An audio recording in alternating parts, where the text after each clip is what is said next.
السلام عليكم، مرحبا بكم عندي في القناة ديالي اللي هي عالم فاتحة أم البنات.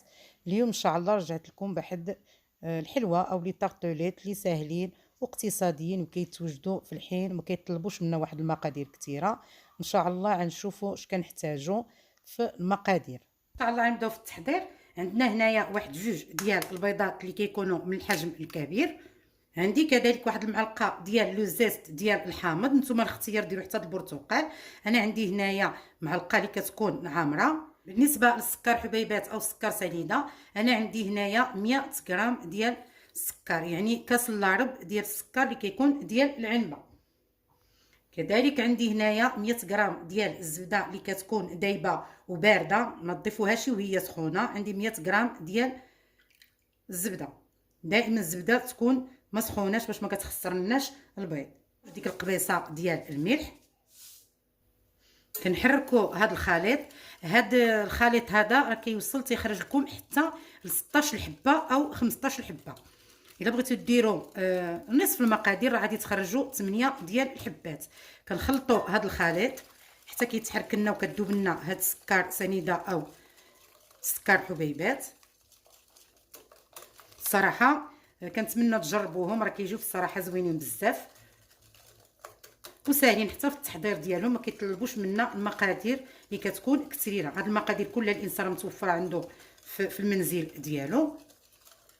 ولا بغيتو ديروا نصف المقادير راه يمكن لكم ديروا نصف المقادير. دائما ما نساوش نغربلوا الطحين. غادي نضيف 300 غرام شويه بشويه، غنضيف 200 غرام ثم غادي نضيف ديك 200 غرام.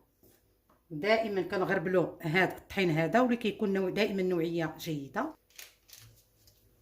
عندنا هنايا واحد الخماره باش منا واحد الدليك. غنحركوا هاد شويه الطحين ولا خصنا غادي نضيفو.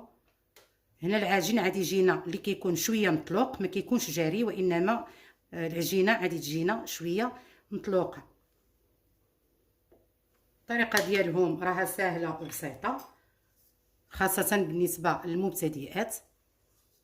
العجين اللي تيكون شويه مطلوق، ما خصكمش هذا العجين يكون جاري. حنا هنا بحال كنعجنوا لاباط بغيزي، يعني ما كتحتاجش لينا الدليك، غير بحال كنجمعوا الطحين وصافي. هذه هي الطريقه سهله وبسيطه.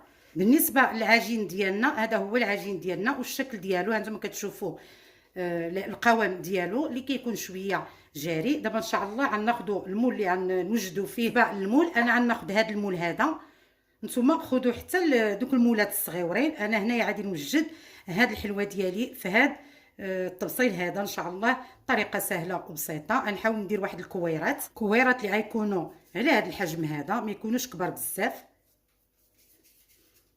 الطريقه راها سهله وبسيطه. نحاولوا دائما نديروهم قد وكنحطوهم هكا في المول. هنا الا درتوهم قد راه غادي يجيكم قياس واحد.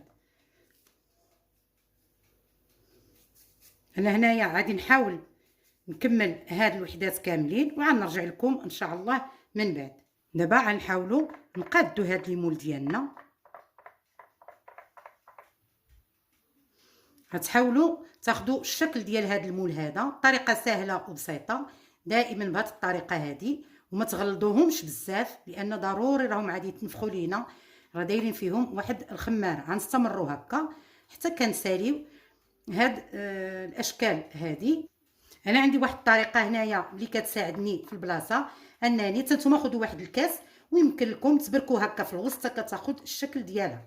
الطريقه راه سهله وبسيطه. وعاد كتبقاو تقادوا هاد الجنيبات هادو. ضروري كندهنوا. انا عندي هذا اليد ديال واحد المهيرز اللي كنقاد به. كنستمر هكا حتى كنسالي. هانتوما الطريقه راه سهله وبسيطه.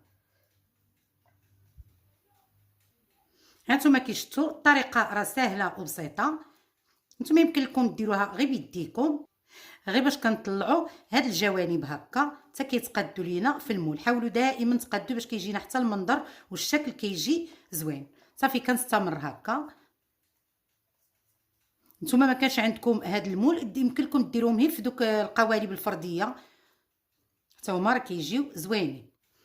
الطريقه الصراحه سهله، راه كتسهل. انا هاد المهرز هذا كيسهل عليا هاد العمليه هادي. ها نتوما كتشوفوا الطريقه سهله.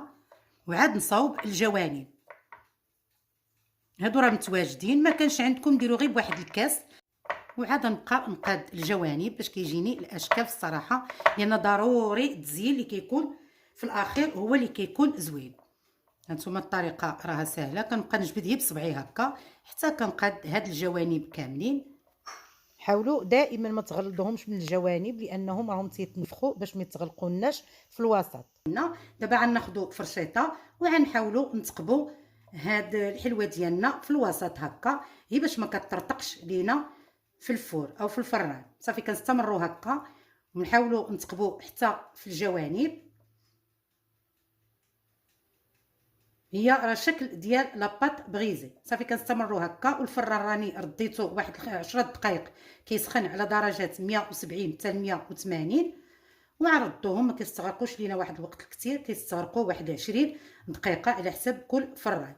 من بعد ملي كيطيبوا لينا كنشعلوا واحد شويه من الفوق، هي كيتحمروا لنا غير واحد شويه وكنخرجوهم ونتلاقاو ان شاء الله من بعد. الكريمه اللي غادي نصاوبوا، انا عندي هنايا كاس كبير ديال الحليب، لان ما غنصاوبش كريمه اللي تكون كثيره. نتوما اللي بغيتو تدبلوا المقادير دوبلوها. اللي غنضيف لها واحد المعلقه ديال سنيده، وغنضيف لها واحد شويه ديال لوزيست ديال الحامض هي باش نكهو هاد الكريمه هادي. وغنضيف كذلك واحد المعلقه ديال كريمه الباتيسري، ونحركوا هاد النواشف كامله مزيان ثم نشعلوا عليها. ودائما مع التحريك ما توقفوش من التحريك باش ما كتبقاش دير لكم داك الكويرات.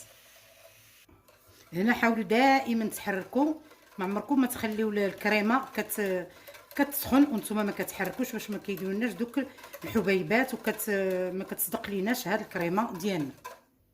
الكريمه ديالنا ها هي واجده. حاولوا ما تقصح لكمش بزاف. هي هذه الكريمه ديالنا. دابا ان شاء الله غنجيبوا الحلوه ديالنا باش نعمروها بهاد الكريمه. الحلوه من بعد ما مرات واحد 20 دقيقه حمرناها شويه من الفوق، جبدناها من الفران، خليناها غير شي شويه دفات، وغادي نعمروها بهذا الكريم باتيسري. وكنعمروهم وكنزينوهم. التزيين دائما كيرجع لكم باش ما بغيتو تزينوهم. نعمروا هاد الحلوه ديالنا.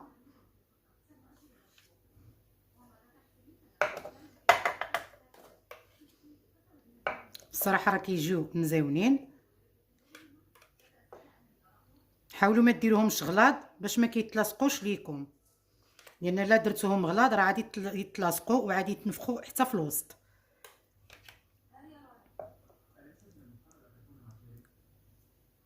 كنستمر هكا حتى كنعمرهم مزيان. هذا هو الشكل ديال التزيين اللي انا كذلك غادي نزينهم بواحد الفخومبوازات، او الا كان عندكم فخيز يمكن لكم حتى هو ديروه. لما لا راه كيجيو في الصراحه مزيونين بزاف. وما تنساوش ان شاء الله تشاركوا معايا في القناه اللي هي عالم فاتحه البنات. وكنشكر اي واحد كيتابع معايا القناه ديالي وكيشجعني. بالنسبه لاول خطره كيشوف القناه ديالي حتى هو يشارك معايا في القناه، وما ينساش لي لايك والبارطاج باش يوصلوا كل جديد. وكنتمنى تكونوا تبعتوا المراحل كامله ديال هاد الحلوه ديالنا، لانها بصراحه رغم البساطه ديالها فهي كتجي لذيذه بزاف، وحتى المنظر كيجي منظرها اللي كيكون زوين. ودابا درناها في صحن التقديم. هذا هو الشكل ديالها. حاولوا ما تحمروهاش بزاف. هانتوما كتشوفوا الشكل ديالها اللي كنتمنى يعجبكم. وان شاء الله نتلاقاو في وصفه اخرى دائما في الوصفات الاقتصاديه. وشكرا بزاف كاع الناس اللي كيتابعوني في القناه ديالي، والى اللقاء في وصفه اخرى ان شاء الله.